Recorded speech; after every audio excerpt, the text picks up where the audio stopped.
লামিনের জয়ে জয় হতে পারে ফিলিস্তিনের। পশ্চিমাদের বুকের ভেতরে দাঁড়িয়ে ফিলিস্তিনের অসহায় মানুষগুলোর হয়ে একবার অন্তত গর্জে উঠতে দেখতে হলেও গোটা মুসলিম বিশ্ব চাইবে জয়টা হোক মুসলিম বিশ্বের একক প্রতিনিধি লামিন ইয়ামালের।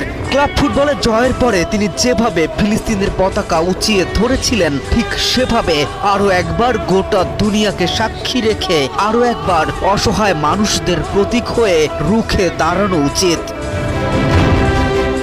খেলাধুলা অরাজনৈতিক, খেলাধুলায় ধর্ম টানা ঠিক নয়, এমন সুশীলতায় যারা বিশ্বাসী তারাই খেলাধুলাকে পুঁজি করে এবারের আসরে ছড়িয়েছে সীমাহীন নোংরামি, পদে পদে হাসিল করেছে রাজনৈতিক স্বার্থ, ধর্মীয় স্বার্থ। The greatest show on earth, যেখানে তাকিয়ে গোটা বিশ্ব, সেখানে অসহায় ও নির্যাতিত ফিলিস্তিনিদের অসহায় চিত্র কেন তুলে ধরবে না মুসলিম বিশ্ব?